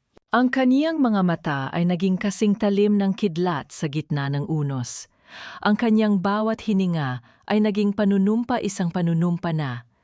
Sa gabi ng grand launch, ang Hacienda Ilustre ay hindi na muling luluha. Ang bawat pako sa kabaong na inihanda nila para sa kanya ay siya ring gagamitin niya upang ipako ang kanilang mga pangalan sa kahihiyan. Ngunit sa gitna ng kanyang pagpaplano, naramdaman ni Feda ang isang kakaibang paninigas ng kanyang tiyan. Isang matalim na kirot ang gumuhit mula sa kanyang balakang patungo. Sa puson mas matindi kaysa sa mga nakaraang araw. Napahawak si Feda sa gilid ng lamesa, ang kanyang paningin ay sandaling nagdilim. Dahan-dahang tumulo ang pawis sa kanyang noo habang tinitingnan ang kalendaryo. 3 araw na lang bago ang grand launch. Ngunit tila ang kanyang anak ay hindi na makapaghintay. "Huwag muna, anak," bulong ni Fida sa gitna ng hapdi. "Kailangan nating matapos ang laban na ito bago ka dumating." "Napakadali mo talagang utuin, Fida. Isang haplos ko lang sa buhok mo, akala mo ay mahal pa rin kita? Hindi mo ba alam na bawat segundong katabi kita sa kama ay tila pagyakap sa isang bangkay na amoy, lupa?" Ang boses ni Luciano ay gumaralgal dahil sa kalasingan bawat salita ay may halong amoy ng mamahaling whisky at ang mapanirang halakak ng isang lalaking naniniwalang hawak na niya ang mundo. Nakaupo siya sa malambot na armchair sa loob ng kanilang silid, habang si Federica ay nakaluhod sa kanyang paanan, nagkukunwaring minamasahe ang kanyang mga binti upang gumaan ang kanyang pakiramdam. Sa kabilang bahagi ng silid, ang orasan ay tila nagbibilang ng bawat pintig ng kaba sa dibdib ni Feda. Ang kanyang tiyan ay muling nanigas, isang matalim na kirot ang gumuhit mula sa kanyang likuran. Ngunit pinanatili niya ang kanyang muka na tila isang kalmadong lawa. Ang kanyang mga daliri ay dahan-dahang gumalaw, pilit na itinatago ang panginginig, habang ang kanyang isipan ay nakatuon sa maliit na cellphone na nakatago sa ilalim ng kanyang malapad na duster. Ang recorder nito ay tahimik na lumalamon sa bawat katotohanang lumalabas sa bibig ng asawa. "Kung alam mo lang, Hon," pagpapatuloy ni Luciano habang isinasandal ang kanyang ulo, ang kanyang mga mata ay dahan-dahang pumipikit dahil sa espiritu ng alak. "Ang pirma mo sa deed of absolute sale, ako ang gumawa niyon. Pinanood ko ang bawat kurbada ng penmanship mo sa loob ng 7 taon para lang magawa ang perpektong kopya. My mother and Ate Divina helped me with the legal loopholes. Bukas sa harap ng mga buyers, ikaw ang magiging mukha ng tagumpay ko. bago ka tuluyang madlaho. Naramdaman ni Feda ang panunuyo ng kanyang lalamunan. Ang bawat laway na kanyang nilulunok ay tila may halong bubog na sumusugat sa kanyang kalooban. Ang lalaking pinangakuan niya ng buhay, ang lalaking pinagkatiwalaan niya ng Hacienda Ilustre, ay ipinagmamalaki sa kanya ang paraan ng kanyang pagkawasak. Ito ang kanyang golden moment ng pagtitiis, ang pagpili na huwag sumigaw sa gitna ng matinding insulto upang matiyak ang kaligtasan ng kanyang anak. Bakit, Luciano? Ang mahinang tanong ni Feda, pilit na ginagawang emosyonal ang kanyang boses upang mas lalong magsalita ang asawa. Bakit kailangang dumaan sa pandaraya? Hindi ba't sa'yo rin naman ang lahat ng ito? Sa akin, no, Feda. Hanggat buhay ka at nasa katinuan ng hacienda ay laging magiging sa mga ilustre. Ang sagot ni Luciano ng may put. I want to be the master, not just the husband of the owner. At si Maricris, she understands that. Siya ang babago sa buhay ko. You're just a vessel, a broken one at that. Dahan-dahang tumayo si Feda nang maramdaman niyang tuluyan ng bumigat ang hininga ni Luciano. Ito na ang kanyang pagkakataon.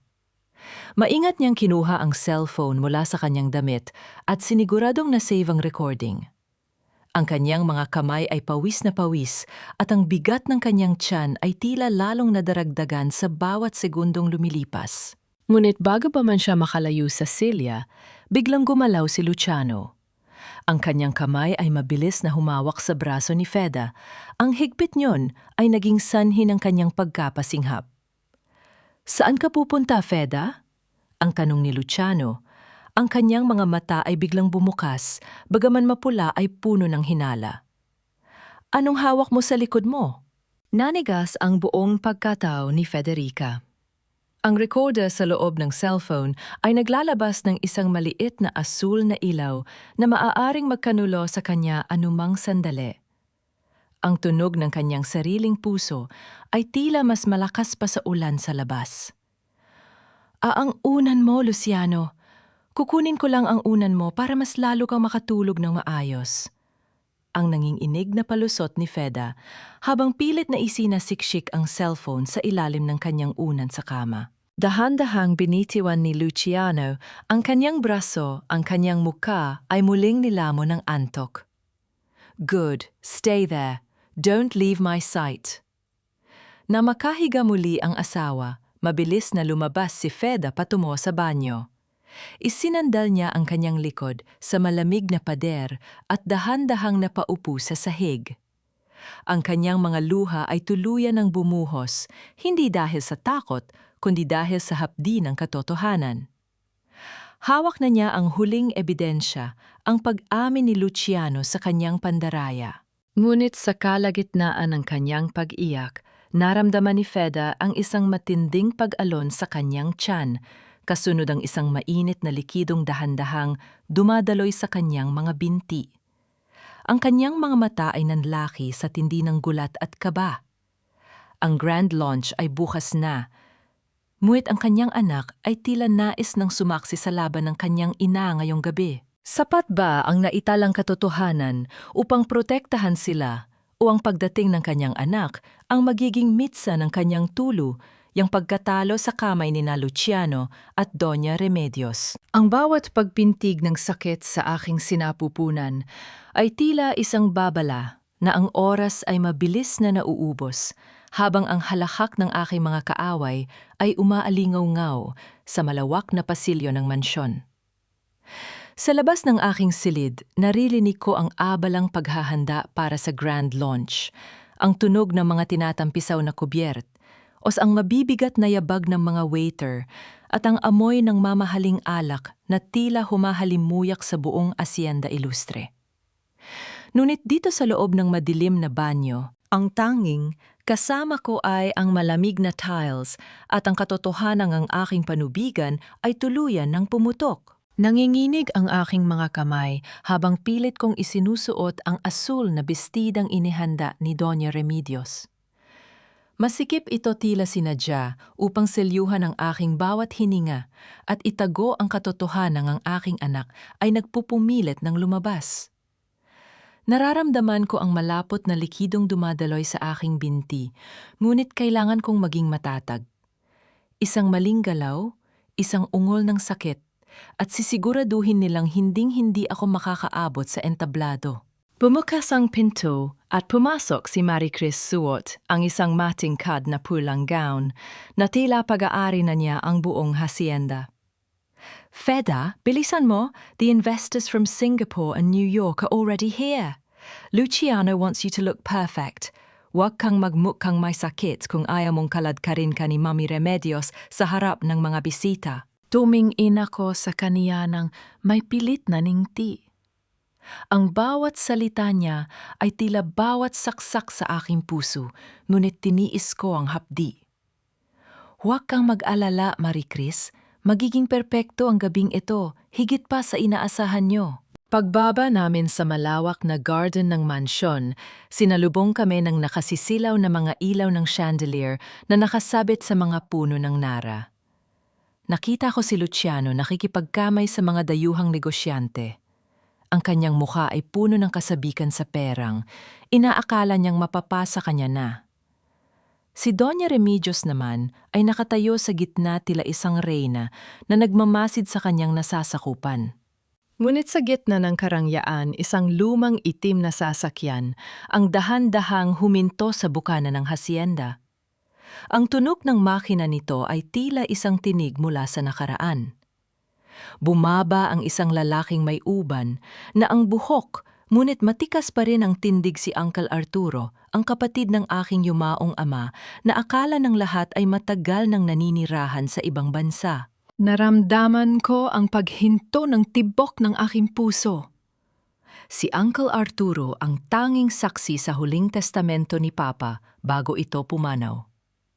Ang kanyang pagdating ay hindi kasama sa plano ni Luciano. Nakita ko ang biglang pagpula ng mukha ni Doña Remedios at ang panginginig ng mga kamay ni Luciano habang papalapit ang aking tito. Ito ang aking golden moment ang sandali, kung saan naramdaman ko ang suporta ng aking tunay na dugo sa gitna ng baha ng mga traidor. Sa bawat hakbang ni Uncle Arturo patungo sa akin, tila ba dahan-dahang nabubuo ang mga pira-pirasong pag-asa sa aking dibdib. Federica, anak. Ang baritonong boses ni Uncle Arturo ay umalingaw-ngaw sa gitna ng musika. I came as soon as I heard the launch.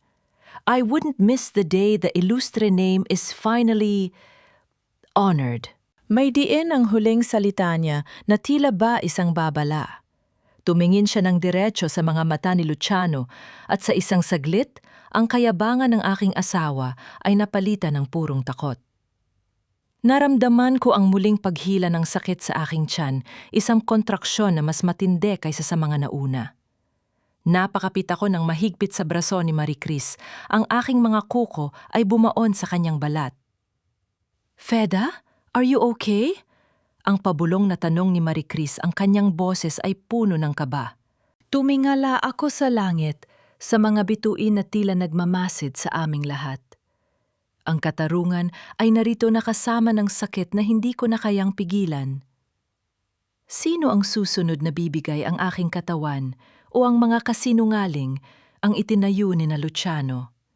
At ano ang dalang lihim ni Uncle Arturo na tila magpapayanig sa pundasyon ng Hacienda Illustre? Ang bawat kislap ng mga kristal na chandelier na nakasabit sa dambuhalang puno ng nara ay tila mga mapanuring mata na humuhusga sa bawat butil ng pawis na dumadaloy sa aking noo. Ang malamig na simoy ng hangin sa Hacienda Illustre ay hindi na nakapapawi ng init na nagmumula sa aking puson, isang nag-aapoy na sakit na tila nagnanais na hatiin ang aking katawan sa dalawa.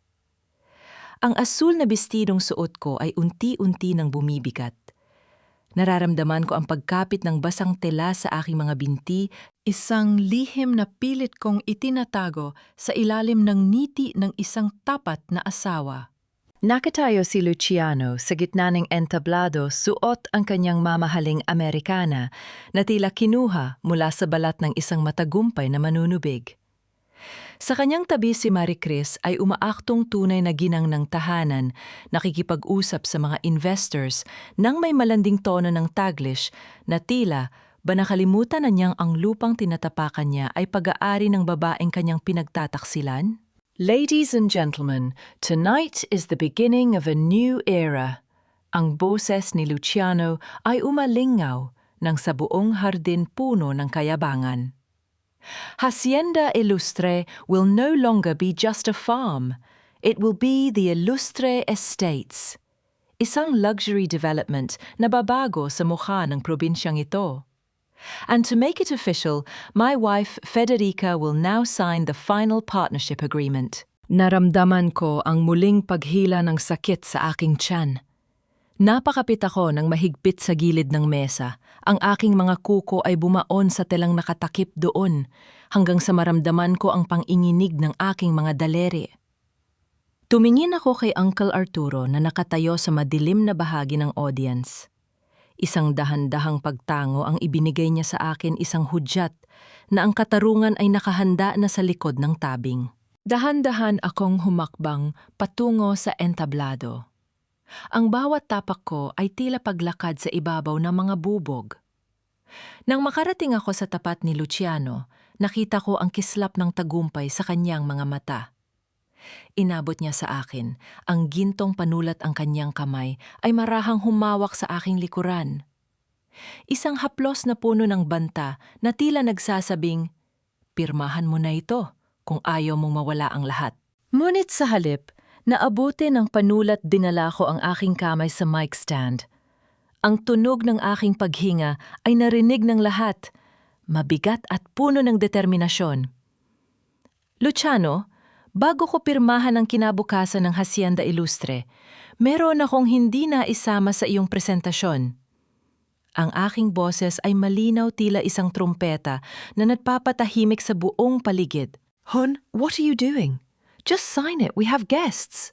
Ang pabulong na banta ni Luciano, ang kanyang mukha ay nagsisimula ng mamula sa tinde ng kaba at galit. Hindi ko siya pinansin. Lumingon ako sa tech booth kung nasaan ang mga tapat na manggagawa ni Mang Carding. Ipakita ang tunay na mukha ng Ilustre Estates. Biglang namatay ang mga magagandang slides na mga blueprint ng gusali sa malaking projector screen.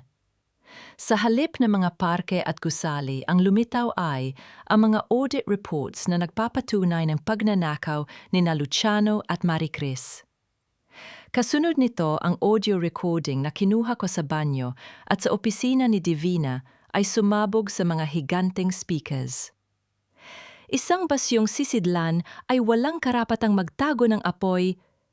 Ang boses ni Marie Chris ay narinig ng bawat investor kasing linaw ng katarungan. "Ako ang gumawa niyon. Pinanood ko ang bawat kurbada ng penmanship mo para lang magawa ang perpektong kopya." Ang pag-amin ni Luciano ay umalingaw-ngaw, tila bawat salita ay isang saksak sa kanyang sariling danggal.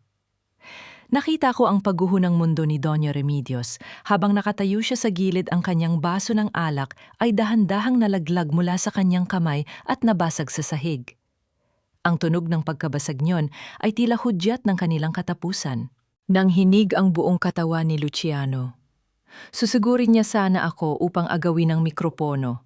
Ngunit mabilis na humarang si Uncle Arturo kasama ang mga tauhan ng NBI na kanina pa nakatago sa dilim. Nabalik ang aking paningin sa kinaroroonan ko nang maramdaman ko ang isang matalim at hindi na mapigilang hapdi.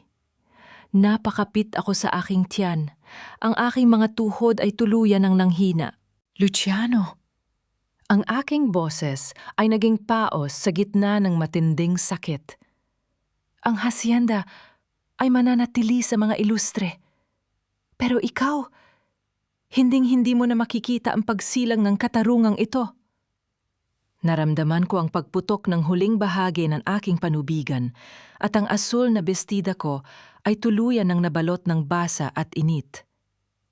Dahan-dahan akong bumagsak sa sahig ng entablado habang ang buong paligid ay nagkakagulo. "Luciano, manganganak na ako." Ang nakasisilaw na liwanag mula sa mga spotlight sa entablado ay tila naging mga matatalim na kidlat na tumatama sa mukha ni Luciano. Sa gitna ng kaguluhan, ang tunog ng mga bulungan ng mga investors at ang sunod-sunod na pagkislap ng mga kamera ng media ay tila isang malakas na dagundong na lumulunod sa kanyang huling pagkakataong makapagsinungaling. Nakatayo siya roon tila isang rebulto ng asin na dahan-dahang natutunaw sa ilalim ng ulan ng katotohanan. Hindi totoo yan, gawa-gawa lang ang lahat ng mga recordings na yan. Ang hiyas ni Luciano, ang kanyang boses ay punong-puno ng desperasyon. Sinubukan niyang lumapit sa kinalalagyan ko sa sahig, ngulit mabilis na humarang ang mga tauhan ng NBI. Ang malamig na bakal na mga poses na tumama sa kanyang mga pulso ay nagbigay ng isang tunog ng huling hatol na narinig ng buong Hacienda Ilustre.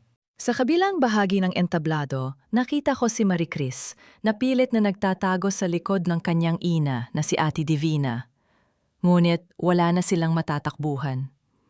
Ang kanyang pulang bestida na kanina ay tila balabal ng tagumpay ay naging simbolo na ngayon ng kanyang sariling kahihiyan.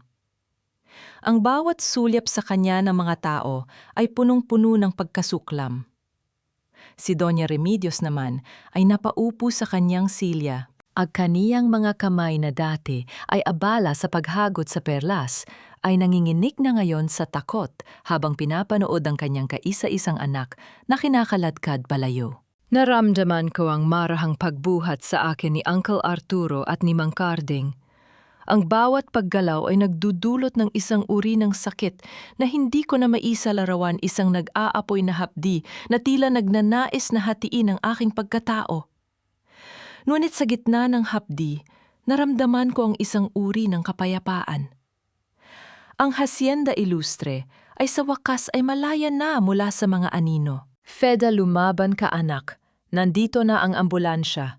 Ang mahinang bulong ni Yaya Karing sa aking tainga habang inilalaya nila ako patungo sa naghihintay na sasakyan. Ramdam ko ang mainit na daloy ng kanyang mga luha sa aking pisngi, mga luha ng kalinga na kailanman ay hindi ibinigay sa akin ni Doña Remedios. Habang binabaybay namin ang kalsada, palabas ng hacienda, lumingon ako sa bintana ng ambulansya. Nakita ko ang pag-alis ng mga sasakyan ng pulis, dala-dala ang mga taong sumira sa aking buhay. Ang bawat sirena na unti-unting humihina sa malayo ay tila isang oyayi na nagpatulog sa aking mga pait at galit. Pagdating sa ospital, ang puting kisame at ang amoy ng gamot ay tila naging isang bagong mundo para sa akin. Ang bawat hininga ko ay naging isang pakikipagbuno. Naririnig ko ang mabilis na yabag ng mga nurse at ang utos ng doktor. Ngunit ang tanging nakatuon sa aking isipan ay ang kaligtasan ng aking anak. Kaya mo ito, Federica. Para sa anak mo. Para sa katarungan. Ang paulit-ulit na dasal ko sa loob ng aking isipan. Ito na ang aking golden moment ng pagsilang. Hindi lamang pagsilang ng isang bagong buhay, kundi ang pagsilang ng isang Federica na hindi na muling luluhod sa kahit na sino. Sa bawat hiyaw ko ng sakit, tila ba inilalabas ko rin ang lahat ng 10 taon ng pagtitiis at pagtataray na aking kinimkim. Nabalik lamang ang aking kamalayan nang marinig ko ang isang tunog na tila nagmula sa kalangitan, isang matinis, malakas at masiglang iyak ng isang sanggol. Ang tunog na iyon ay pumunit sa katahimikan ng delivery room at nagbigay ng init sa aking nanlalamig na katawan. Dahan-dahang inilapag ng nurse ang isang maliit at mainit na nilalang sa aking dibdib. Sa pagdampi ng kanyang balat sa akin, tila ba naglaho ang lahat ng hapdi sa entablado ng Hacienda Ilustre? Tiningnan ko ang kanyang maliliit na daliri, ang kanyang mapupulang pismi, at ang kanyang mga mata na tila may daladalang pangako ng isang bukas na wala ng lason. Luciano, ang mahinang bulong ko habang nakatitig sa aking anak. Manganganak ako ng katarungan at ito na siya. Ang huling ilustre na tunay na magmamana ng lupang iyong dinungisan. Nang mga sandaling yon, bumukas ang pinto ng kwarto at pumasok si Uncle Arturo, bitbit ang isang balita mula sa labas. Feda, tapos na ang lahat. Luciano Maricris at Doña Remedios ay pormal ng kinasuhan. At ang hasyenda na kapangalan na ito sa inyong dalawa ng batang yan. Isang malalim na buntong, hininga ang aking pinakawalan. Ang hangin ay tila naging mas presko, mas matamis. Tumingin ako sa labas ng bintana ng ospital kung saan ang unang sinag ng araw ay nagsisimula ng sumilip sa likod ng mga bundok. Ang hasyenda ng mga luha ay wala na. Ang natitira na lamang ay ang hasyenda ng pag-asa. Ang bawat patak ng luha ko nung anibersaryo natin ay naging mga perlas ng katarungan sa araw na ito. Luciano, hindi na ako ang babaeng maaari mong saktan at talikuran dahil sa bawat iyak ng aking anak, naririnig ko ang iyong pagkatalo. Nakatitig si Federica sa puting kisame ng ospital, ang kanyang hininga ay kalmado na at malalim. Ang amoy ng antiseptic at mga sariwang bulaklak na ipinadala ni Mang Carding ay humahalo sa hangin, ngunit ang pinakamatamis na halimuyak para sa kanya ay ang amoy ng kanyang bagong silang na sanggol na mahimbing na natutulog sa kanyang tabi. Ang hapdi ng kanyang katawan ay tila ba isang maliit na sakripisyo lamang kumpara sa kalayang kanyang nakamit. Dahan-dahang bumukas ang pinto at pumasok si Uncle Arturo, bit-bit ang isang makapal na folder. Ang kanyang muka ay maaliwalas malayo sa pag-aalala na kanyang ipinakita sa hasyenda. "Feda, anak, nagpahinga ka na ba?" Marahang tanong ni Uncle Arturo habang lumalapit sa kama. "Opo, Tito. Salamat sa lahat. Kung hindi dahil sa inyo ni Mang Carding, baka wala na kami ng anak ko ngayon," ang mahinang sagot ni Feda. Ngunit meron na ngayong ningning sa kanyang mga mata. Inilapag ni Arturo ang mga papeles sa lamesa. "The legal storm is over, Feda. Luciano at Doña Remedios are currently in custody. Ang mga audit reports at recordings mo ang naging pinakamahalagang ebidensya. Divina's law firm is under investigation at nalaman ng NBI na marami pa silang ibang biktima ng land grabbing. Maricris is also facing conspiracy charges. Wala na silang matatakbuhan." Naramdaman ni Feda ang isang uri ng gaan sa kanyang dibdib na tila ba may isang dambuhalang bato na inalis mula sa kanyang balikat. Ang kanyang asawa, ang lalaking dati ay tinitingala niya, ay isa na lamang madilim na anino ng kanyang nakaraan. May sulat na ipinadala si Luciano mula sa selda, dugtong ni Arturo ng may halong pag-aalinlangan. Inabot niya ang isang maliit na piraso ng papel na punit-punit. Binasa ni Feda ang sulat. "Feda, please, patawarin mo ako. For the sake of our son, I was manipulated. I still love you." Isang mapait na ngiti ang sumilay sa mga labi ni Feda. Dahan-dahan niyang nilamukos ang papel at inilagay sa basurahan sa tabi ng kama. Ang pag-ibig dito ay hindi nananakit at hindi nagnanakaw.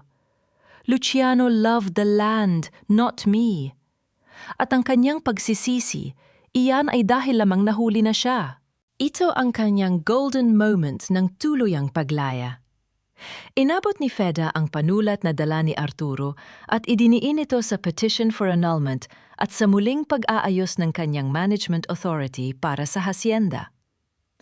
Sa bawat kurbada ng kanyang pirma, tila ba dahan-dahang naghiilom ang mga sugat sa kanyang puso. Hindi na ito ang wad na pirma na ginawa ni Luciano. Ito ang pirma ng isang ilustre na handa ng pamunuan ang kanyang sariling tadhana. Lumapit si Yaya, karing-dala ang mainit na sabaw at isang malinis na tuwalya. "Ma'am Feda, kain na po kayo. Kailangan nyo ng lakas para sa pagbabalik nyo sa hasyenda." "Salamat, Yaya. Pero simula ngayon, Federica na lang. Ayaw ko nang may tawag na nagpapaalala sa akin ng nakaraan," ani Feda habang hinahaplos ang maliliit na daliri ng kanyang anak. "Ang batang ito, tatawagin ko siyang Frederick Arturo. Siya ang magpapaalala sa akin na sa gitna ng kataksilan may pag-asa pa ring isinisilang." Pagkalipas ng ilang araw, ang sasakyan ni Arturo ay dahan-dahang huminto sa bukana ng Hacienda Ilustre. Nakatayo roon ng daan-daang manggagawa, may hawak na mga puting bandila at mga bulaklak. Ang tunog ng kanilang masiglang pagbati ay pumunit sa katahimikan ng umaga. Bumaba si Federica dala ang kanyang anak. Ang kanyang bawat hakbang sa lupang kinalakihan niya ay tila isang pagkilala muli sa kanyang sarili. Hindi na siya ang mahiyaing asawa. Siya na ang nag-iisang senyorita ng hasyenda. Ngunit sa gitna ng kanyang kaligayahan, isang hindi inaasahang anino ang nakita ni Feda sa dulo ng kalsada. Isang babaeng nakasuot ng madilim na jacket, nakatitig sa kanya mula sa malayo, bago mabilis na naglaho sa kakahuyan. Sino ang babaeng yon? Meron pa bang hindi natatapos na balak si Marie Chris? O ito ay isang bagong babala para sa kanyang bagong simula? Hindi kailanman mababaon sa limot ang dugong dumanak para sa katarungan Luciano. Ang Hacienda Ilustre ay hindi na lamang isang lupain ng mga pananim. Ito ay magiging bantayog ng bawat babaeng natutong lumaban sa gitna ng iyong kalupitan. Ang boses ni Federica ay matatag umaalingaw-ngaw sa malawak na opisina ng kanyang yumaong ama. Nakatayo siya sa harap ng malaking bintana, pinagmamasdan ang unti-unting pagbawi ng sigla ng mga manggagawa sa labas. Wala na ang amoy ng lason at takot. Ang hangin ay muling binalot ng halimuyak ng mga namumukadkad na bulaklak ng kape at ng bagong pag-asa. Sa kanyang mga bisig, mahimbing na natutulog ang kanyang anak, ang tunay na tagapagmana ng danggal ng mga ilustre. Dahan-dahang pumasok si Mang Carding, dalang isang balita na nagpahinto sa daloy ng kanyang isipan. Ma'am Federica ang babaeng nakita niyo sa kakahuyan noong nakaraang araw. Narito siya sa labas. Gusto niya kayong makausap. Naramdaman ni Feda ang mabilis na pagtibok ng kanyang puso. Sino siya, Mang Carding? Tao ba siya ni Marie Chris? Umiling ang matanda. Hindi po. Siya si Elena. Ang babaeng unang naging biktima ng panloloko ni Luciano bago pa man kayo ikasal. Siya ang babaeng itinapon ni Doña Remedios sa malayo nang malaman nilang may hawak siya mga lihin tungkol sa pagkamatay ng inyong ama. Nang pumasok ang babae sa silid, nakita ni Feda ang isang mukhang puno ng peklat ng nakaraan mga matang pagod na sa pagtatago. Inabot ni Elena ang isang lumang itim na notebook na balot sa plastik. Ito ang tala-arawan ng tatay mo, Feda. Ang paos na boses ni Elena ay pumunit sa katahimikan. Dito nakasulat ang lahat. Hindi inatake sa puso ang tatay mo. Nilason siya ni Doña Remedios nang malaman nitong balak niyang bawiin ang tiwalang ibinigay niya kay Luciano. Itinago ko ito sa loob na maraming taon dahil natatakot ako mamatay. Naramdaman ni Feda ang panlalambot ng kanyang mga tuhod. Ang katotohanan ito, ang huling pako sa kabaong ng kanyang mga kaaway.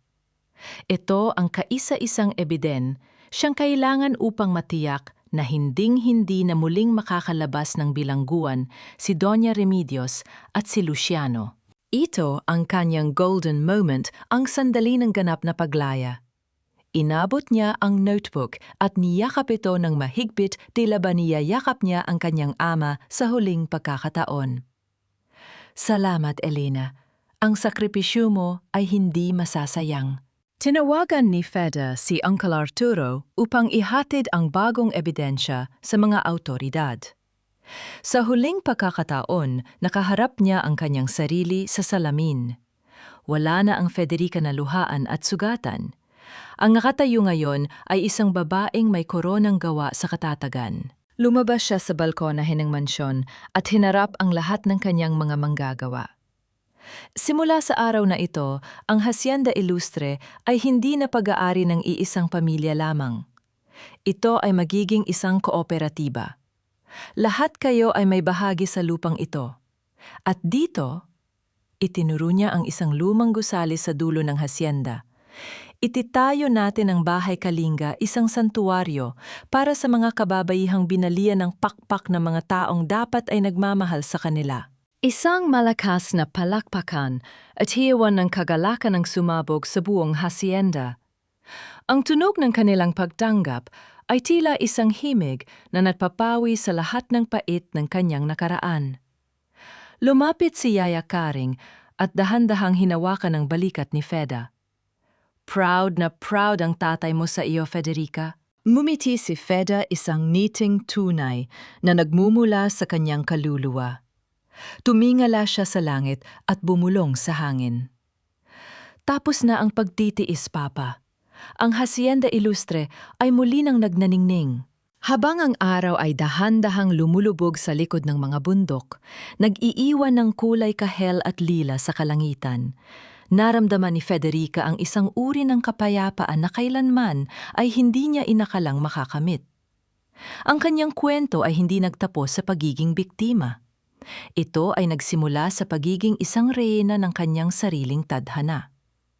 Sino ang mag-aakala na sa gitna ng hasyenda ng mga luha ay muling sisibol ang pinakamatamis na bunga ng katarungan? 5 taon ang mabilis na lumipas at ang Hacienda Ilustre ay hindi na muling nakakita ng mga luhang kasing pait ng ulan nung gabi ng kataksilan. Sa ilalim ng ginintuang sikat ng araw, ang malawak na lupain ay tila isang dagat ng luntiang mga dahon at mapupulang bunga ng kape na sumasayaw sa ihip ng preskong hangin mula sa kabundukan. Wala na ang amoy ng lason at takot. Ang bawat hininga sa loob ng hacienda ay puno na ngayon ng samyo ng kalayaan at kalinga. Nakatayo si Federica sa balkona ng mansyon. Ang mansyong dati ay kanyang bilangguan, ngunit ngayon ay naging kuta ng katarungan. Suot niya ang isang simpleng puting bestida, ang kanyang buhok ay dahan-dahang ginugulo ng amihan, at ang kanyang mga mata ay wala ng bakas ng pait. Sa kanyang tabi, isang 5 taong gulang na batang lalaki na may mga matang kasing talino ng kanyang lolo, ang masayang naglalaro sa sahig. "Nanay, look! I drew a big tree for Lolo Ilustre!" Ang masayang tawag ng maliit na si Frederick Arturo. Ang kanyang boses ay tila isang matamis na himig na nagpapawi sa anumang pagod ni Feda. Dahan-dahang lumapit si Feda at hinaplos ang buhok ng kanyang anak. "Napakaganda, anak. Siguradong proud na proud ang lolo mo sa iyo." Isang sasakyan ang dahan-dahang huminto sa bukana ng mansyon. Bumaba rito si Uncle Arturo na mas maaliwalas na ang mukha ngayon kasama si Mang Carding na nakasuot ng kanyang pinakamagandang barong. Ang Hacienda Ilustre Cooperative ay naging modelo ng tagumpay sa buong bansa at ang Bahay Kalinga ay nakapagbigay na ng bagong buhay sa daan-daang kababai hang binalian ng pakpak. "Feda, may balita mula sa Manila," ani Uncle Arturo habang paakyat ng hagdanan. Ang huling petisyon ni Luciano para sa parol ay ibinasura ng korte. Mananatili sila ni Doña Remedios sa loob habang buhay. At si Marie Cris, narinig kong iniwan na rin siya ng kanyang ina matapos mabulgar ang lahat ng kanilang itinatagong yaman sa labas ng bansa. Naramdaman ni Feda ang isang malalim na katahimikan sa kanyang puso. Hindi siya nakaramdam ng galit at lalong hindi ng katuwaan sa paghihirap ng iba. Ang kanyang naramdaman ay isang uri ng paglaya, ang pagpapatawad sa sarili dahil sa pagtitiis ng matagal, at ang pagtanggap na ang bawat sugat ay may kanya-kanyang panahon ng paghilom. "Salamat, Tito. Pero alam mo, hindi na sila bahagi ng mundo ko," ang mahinahong sagot ni Feda. Ang Hacienda Ilustre ay hindi na muling mababahira ng dumi ng kanilang mga pangalan. Nang dapit hapong yon, dinalaw ni Feda ang puntod ng kanyang ama sa gitna ng hacienda. Inilapag niya ang lumang itim na notebook na naging sandata niya patungo sa katarungan. Ang bawat pahina nito ay tila bulong na nakaraan na sa wakas ay maaari na ring magpahinga sa kapayapaan. "Papa, tapos na po ang laban," bulong ni Feda sa hangin. "Ang lupang minahal nyo ay nasa mabubuting kamay na at ang susunod na Ilustre, sisiguraduhin ko pong lalaki siyang may danggal na mas matatag pa sa kahit anong pader ng mansyong ito." Habang ang araw ay dahan-dahang lumulubog, nag-iiwan ng kulay kahel at lila sa kalangitan, naramdaman ni Federica ang marahang pagdampi ng kamay ng kanyang anak sa kanyang palad. Sa paglalakad nila pabalik sa mansyon, ang bawat hakbang niya ay may kasiguraduhan.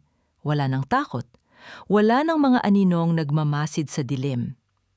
Sapagkat sa dulo ng bawat hasyenda ng mga luha ay may naghihintay na bukang liwayway para sa pusong natutong lumaban magmahal at muling magtiwala sa sariling lakas.